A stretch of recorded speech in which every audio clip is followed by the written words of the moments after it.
మరోసారి హైదరాబాద్లో ఐటీ సోదాలు కలకలం రేపుతున్నాయి. అయితే రియల్ ఎస్టేట్ కంపెనీలను మళ్లీ టార్గెట్ చేసిన ఐటీ అధికారులు షాద్నగర్, చేవెళ్ల, బంజారాహిల్స్లోని పలు రియల్ ఎస్టేట్ కంపెనీలలో సోదాలు జరుపుతున్నారు. కల్పన, రాజేంద్ర, లక్ష్మణ్ నివాసాలలో ఐటీ సోదాలు జరుగుతున్నాయి. అయితే ఒక ఎంఎన్సీ కంపెనీకి షాద్నగర్లోని 300 కోట్ల విలువైన ల్యాండ్ను స్వస్తిక్ గ్రూప్స్ విక్రయం చేసినట్లుగా తెలుస్తోంది. బ్యాలెన్స్ షీట్లో మాత్రం ఆ భూ విక్రయానికి పేర్కొనలేదని ఐటీ అధికారులు గుర్తించారు.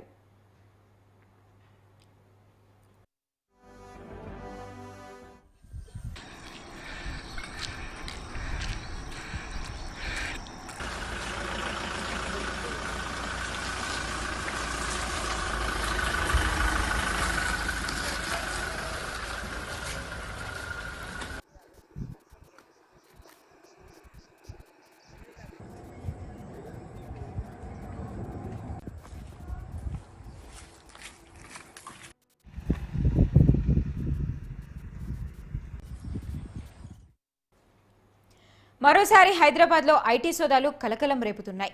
అయితే రియల్ ఎస్టేట్ కంపెనీలను మళ్లీ టార్గెట్ చేసిన ఐటీ అధికారులు షాద్నగర్, చేవెళ్ల, బంజారాహిల్స్లోని పలు రియల్ ఎస్టేట్ కంపెనీలలో సోదాలు జరుపుతున్నారు. కల్పన, రాజేంద్ర, లక్ష్మణ్ నివాసాలలో ఐటీ సోదాలు జరుగుతున్నాయి.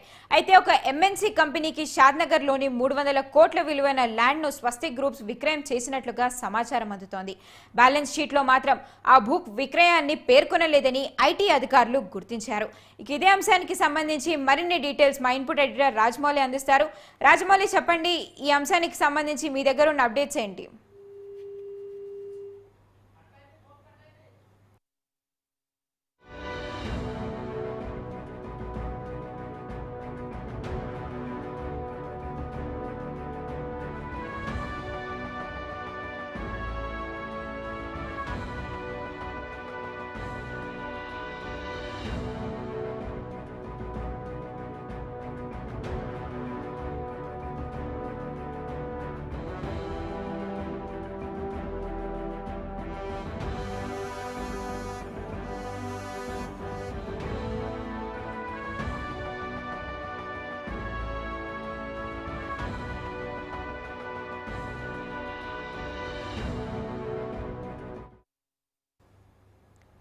మరోసారి హైదరాబాద్లో ఐటీ సోదాలు కలకలం రేపుతున్నాయి.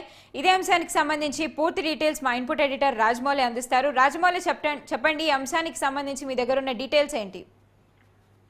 వైష్ణవి, హైదరాబాద్ నగరంలో పలు ప్రాంతాల్లో మాత్రం ఉదయం నుంచి వెళ్ళి ఐటీ సోదాలు చేస్తున్నారు. షాద్నగర్ స్వస్తిక్ గ్రూప్ కంపెనీ స్థిరాస్తి సంస్థలో తనిఖీలు చేశారు. బేగం బజార్, బంజారాహిల్స్, షాద్నగర్ సహా మరో 2 చోట్ల కూడా సోదాలు జరిగాయి. ఉదయం నుంచి ఐటీ సోదాలు ఇన్కమ్ ట్యాక్స్ అధికారులు పలు బృందాలుగా విడిపోయి ముక్కుమడిగా చేస్తున్నారు. ఈ నేపథ్యంలోనే ఏదైతే తాను ఒక కంపెనీకి అంటే ఎంఐఎన్సి కంపెనీకి షాద్నగర్ లో 300 కోట్ల విలువైన ల్యాండ్ ను స్వస్తిక్ గ్రూప్ విక్రయం చేసినట్టుగా సమాచారం ఉంది వారికి. అయితే ఆ బ్యాలెన్స్ షీట్ లో మాత్రం ఆ భూమి విక్రయించినట్టు లేదు కాబట్టి ఆ అధికారులు దాని మీద రైడ్ చేస్తున్నారు. అంటే పలుమార్లు ఈ స్వస్తిక్ సంస్థ పైన పలుమార్లు రైడ్ చేసినా గానీ ఆ రోజు రోజుకు మితిమీరి పోతున్నారు. ఇటు రియల్ ఎస్టేట్ రంగం కావచ్చు, లేదంటే మొత్తం మీద కొన్ని రంగాలలో మాత్రం ఈ సోదాలు చేస్తున్నారు. ఇప్పటికీ ఐటీ శాఖ మాత్రం వీరందరికీ కూడా నోటీసులు పంపిస్తుంది. ఎందుకంటే వారు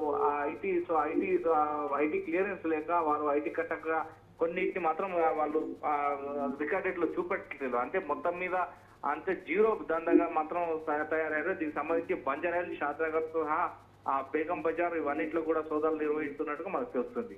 థ్యాంక్ యూ రాజమౌళి.